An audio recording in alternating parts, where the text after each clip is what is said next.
ये पांचवा जो बोल रहा है ये इनका पिता है, ये सरपुरुष है, और वहां ये शिव रूप में खड़ा हो गया इनके पास आके। ये ऐसे ही धोखे से काम करता है, अपनी वास्तविकता से परिचित नहीं होने देता। ब्रह्मा और विष्णु ने शंकर भगवान भगवान मान लिया। अब आगे देखना ये क्या कहता है। ये काल जो इन चारों को बोल संबोधित कर रहा है वो कहता है कि मेरा ओंकार मंत्र है। अब हम 19 पृष्ठ पर आ गए, 18 पढ़ लिया। विद्वेश्वर संहिता अध्याय 10 ही चल रहा है, यहां देखना।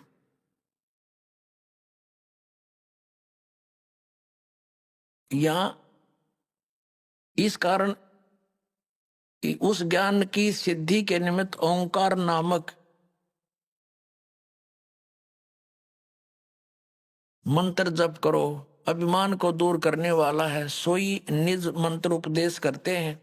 यह ओंकार मेरे मुख से उत्पन्न होने से मेरे ही रूप का बोधक है, महामंगल करने वाला है। यह वाचक है, मैं वाच्य हूं। यह मंत्र मेरा आत्मा है, उसके स्मरण से मेरा स्मरण होता है। उत्तर के मुख से आकार, पश्चिम के मुख से उकार, दक्षिण के मुख से मकार, पूर्व के मुख से बिंदु, मध्य के मुख से नाद उत्पन्न हुआ। इस प्रकार 5 प्रकार से यह निर्गत हुआ। वह सब एक होकर ओम ऐसा एक अक्षर हो जाता है। यह सब नाम रूपात्मक। अब कहने का भाव यह है कि ये ओम एक अक्षर इस ब्रह्मा विष्णु महेश के पिता का है। ये हो गया स्पष्ट। अब हम आते हैं पुनः देवी पुराण पर। अब इससे क्या सिद्ध हो गया कि ब्रह्मा विष्णु रुद्र और ये महेश ये भगवान नहीं है। इनका पिता खुद कह रहा है कि यू आर नॉट गॉड। और ये हमारे आचार्य शंकराचार्य हिंदू धर्म के धर्मगुरु यही नहीं को भगवान बता के हमें मूर्ख बना रहे। आज तक इनका कख नहीं पता था इनको वेदों गीता और पुराणों का। बताओ पुण्यात्माओं, इनने हमारे भोलेपन का नाजायज फायदा उठाया। नकली गुरुओं ने बैठा दिया, पूरा मानव समाज भूत बनवा दिया। फिर उनकी पूजा करवाते हैं, श्राद्ध निकालो, पिंड भरवाओ। अब जो साधना दास बताएगा उसमें ना तो कोई भूत बने, फिर कोई क्रिया की जरूरत नहीं उनकी। प्रसंग ये चला था आज के इन हमारे आचार्य और शंकराचार्य धर्मगुरुओं को तो ज्ञान कहाँ होगा, इनके भगवानों को ज्ञान नहीं जिनको ये भगवान बताते हैं। और वो भगवान नहीं है, सिद्ध हो गया कि ये भगवान नहीं है। और इनको ये भगवान बताते रहे, ईश बताते रहे। अब सतयुग के ब्राह्मणों ने ज्ञान नहीं। बताओ सतयुग से लेकर आज तक ब्राह्मणों ने ज्ञान नहीं वेदों का। यह देखिएगा श्रीमद् देवी भागवत गीता प्रेस ग्रुप से प्रकाशित, केवल हिंदी।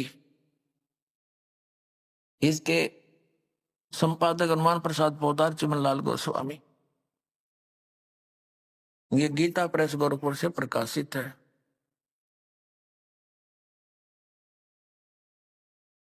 इसके हम 414 पृष्ठ पर आते हैं।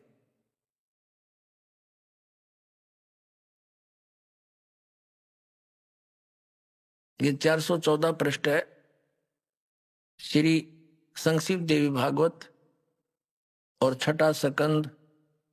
अब यहां से पढ़ेंगे। जन्मेजय ने पूछा, महाभाग किस युग में कैसा धर्म का स्वरूप है, इस संपूर्ण विषय को विशेष रूप से बताने की कृपा कीजिए। व्यास जी बोले, राजन, यह निश्चय कि सतयुग में ब्राह्मण वेद के पूर्ण विद्वान थे। उनके द्वारा निरंतर भगवती जगदम्बा की आराधना होती थी। भगवती का दर्शन करने के लिए उनका मन सदा ललायित रहता था। प्रत्येक गांव में शक्ति यानी दुर्गा का मंदिर का उद्घाटन हो, इस विषय की उनके मन में बड़ी उत्सुकता थी। बता, ये सतयुग के ब्राह्मण खाक विद्वान थे। कहते हैं व्यास जी का ज्ञान देख लो कि सतयुग के ब्राह्मण वेद के पूर्ण विद्वान थे और दुर्गा की भक्ति करते थे। अरे तेरा फूटे बाग हमारे, इसे आचार्य हमारे। अब दुर्गा तो कहती है कि वेद उस ब्रह्म की पूजा करो, ओम नाम है, नथिंग एल्स, और सब बातें त्याग दो। तो क्या ये सतयुग से लेकर आज तक ये ब्राह्मण लोग वेदों और गीता और पुराणों से परिचित थे, इन्होंने अपना भी नाश कर हमारा भी बैठा बैठा दिया। अब अपना भी भक्ति नाश किया, अपना जीवन नष्ट किया, और साथ में यजमानों को भी ले डूबे ये। अब ये तो सतयुग के ब्राह्मणों के विषय में। अब कलयुग के ब्राह्मणों की जानकारी जो वर्तमान के शंकराचार्य और आचार्य तकरीबन ये ब्राह्मण ही है, ब्राह्मण वर्ण के। अब यहां देखो वही छठा अध्याय चल रहा है, पृष्ठ 414 पर हम यहां पढ़ रहे थे। अभी ये हमने पढ़ लिया, अब यहां आ गया। व्यास जी कह रहे हैं कि धर्म की यही स्थिति त्रेता में रही, परंतु कुछ ह्रास हो गया। सतयुग की जो स्थिति थी वो द्वापर में विशेष रूप से कम होगी। राजन, उन प्राचीन युगों में सतयुग त्रेता द्वापर में जो राक्षस समझे जाते थे, वे कलयुग में ब्राह्मण माने जाते हैं। ओए होए, क्योंकि अब के ब्राह्मण प्राय पाखंड करने में तत्पर रहते हैं, दूसरों को ठगना, झूठ बोलना और वैदिक धर्म कर्म से अलग रहना कलयुगी ब्राह्मणों का स्वाभाविक गुण बन गया है। पुण्यात्माओं, ये इतिहास है हमारे हिंदू धर्म के धर्मगुरुओं का, इनके द्वारा दिए गए स्पिरिचुअल नॉलेज का। इन आचार्यों और शंकराचार्यों और हमारे धर्म गुरुओं को कख नहीं पता था हमारे सदग्रंथ क्या बताते हैं, और ये के लोक वेद सुनाया करते थे। ये क्या कहते हैं कि जीव ही ब्रह्म है, अहम आत्मा ब्रह्म, ये आत्मा ही परमात्मा है। और फिर दूसरी तरफ कहते हैं श्री कृष्ण की, श्री विष्णु जी की और श्री शंकर भगवान की पूजा करनी चाहिए। बताओ, और उधर देवी की पूजा करते हैं और इनको भगवान बताते हैं। इनके विषय में लिखा है, स्पष्ट है कि ये भगवान है ही नहीं, जिनको ये भगवान बनाकर हमें पूजवाया करते थे। तो पुण्यात्माओं,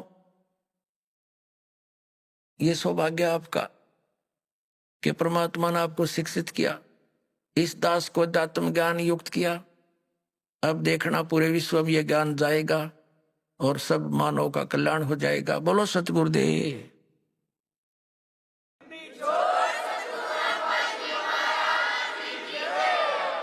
परम पिता परमात्मा पूर्ण ब्रह्म सर्व सृष्टि रचनहार कबीर परमेश्वर जी की असीम कृपा से आप पुण्यात्मा सत्संग सुनने के लिए उपस्थित हुए। जिस प्यारी आत्मा के ऊपर परमात्मा की विशेष रजा होती है, उसी को ये सु अवसर प्राप्त होता है। बहुत ही पुण्यकर्मी प्राणियों को मानव शरीर प्राप्त होता है। उससे भी पुण्यकर्मी प्राणी वे हैं जो परमात्मा की तलाश में, खोज में लगे हैं,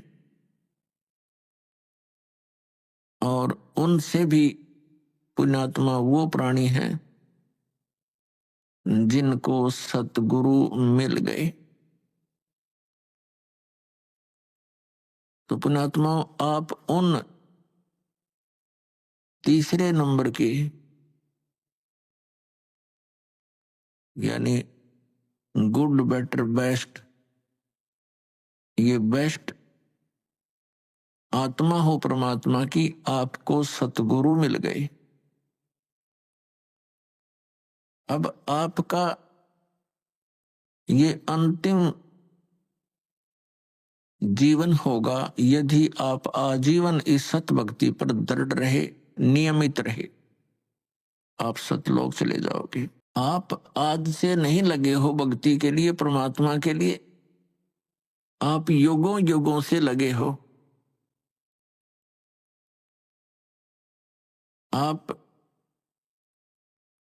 भक्ति मार्ग पर लगे हो, लेकिन बीच में गफलत कर जाते हो। किसी भी कारण से आपका इस भक्ति मार्ग से पैर फिसल जाता है, आप फिर यही काल के गड्ढे में, घेरे में पड़े रह जाते हो, और फिर से प्रयत्न करते हो इस घेरे से निकलने का, इस कुएं से निकलने का। तो अब आपका प्रयत्न, अब आपका जो इस काल के घेरे से निकलने का ये लास्ट स्टेप रह रहा है। यदि इससे फिर फिसल गए तो हजारों युगों तक आप इस स्टेप पर नहीं आ पाओगे, इस चरण में नहीं आ पाओगे। जो इस सतमार्ग से जुड़े हैं और उनका पैर फिसल गया तो वो तो बहुत कई हजार युगों के बाद ही फिर पुनः इस भक्ति मार्ग को ग्रहण कर पाओगे। कारण क्या है? कारण ये है कि ये सत भक्ति है, यथार्थ मंत्र है। इनके जाप करने से आपकी कमाई ढेर सारी होती है, बहुत ज्यादा हो जाती, और इसका हमने संग्रह करके सतलोक जाना था इस भक्ति की कमाई के बल से, और ये अंतिम सांस तक हमने संग्रह करना था इसका। और हम किसी भी कारण से परमात्मा के इस मार्ग से विचलित हो जाते हैं अंतिम सांस तक कभी भी, तो फिर हम यही रह जाएंगे। और यहाँ का विधान है कि जैसे कर्म प्राणी ने किया है वैसे फल उसको मिलेंगे ही मिलेंगे। आपके पुण्यों का, आपकी सतभक्ति का ढेर लग जाएगा। जैसे आपको प्रथम मंत्र दिया जाता है, इसमें हमारे कमल है, हमारे शरीर के अंदर ये चक्कर बने हुए हैं, चक्कर जैसे एक मूल चक्र है, फिर स्वादिष्ठान चक्र है जिसको संतों ने स्वाद चक्र बोला है, और फिर नाभि चक्र है, नाभि कमल भी कहते हैं, मूल कमल भी कहते हैं, अधिष्ठान कमल भी कहते हैं। चक्कर कहो कमल कहो, संतों ने उसे कमल बोला है, योगियों ने चक्र बोला है। फिर हृदय कमल यानी हृदय चक्र है, फिर कंठ कमल है यानी कंठ वाला चक्र है, और फिर त्रिकुटी कमल है। तो इस प्रकार हमारे शरीर में ये जितने भी कमल चक्र हैं, इन पे एक एक देवता का अधिपत्य है। मूल चक्र के ऊपर, मूल कमल के ऊपर गणेश जी का बैरियर है, ये समझ लो ये बैरियर है। अपने अमनिज धाम जाना है, ये बैरियर है। प्रथम बैरियर है मूल कमल, और दूसरा बैरियर है स्वादिष्ठान कमल यानी चक्र, स्वाद चक्र, और तीसरा बैरियर है ये नाभि चक्र, नाभि कमल। तो मूल कमल पर गणेश जी वहां के मुखिया हैं, और स्वादिष्ठान चक्र रूपी बैरियर के ऊपर श्री ब्रह्मा जी का राज्य है, सत्ता है, और नाभि कमल पर विष्णु जी और लक्ष्मी जी, ये इनके साथ ही है, तो परिवार है इनका। ब्रह्मा जी के साथ उनकी पत्नी सावित्री है, और फिर हृदय कमल पर भगवान शिव और पार्वती यहाँ के ये अधिकारी हैं, और कंठ कमल में श्री दुर्गा जी। तो इस प्रकार हमने कंठ कमल से तक जितने भी ये बैरियर हैं, इनसे पार होने के लिए आपको ये मंत्र दे रखे हैं, प्रथम मंत्र। तो इनकी भक्ति कमाई करके आप जब इन बैरियरों के पास निकट जाओगे तो आपके बैरियर का मार्ग साफ मिलेगा।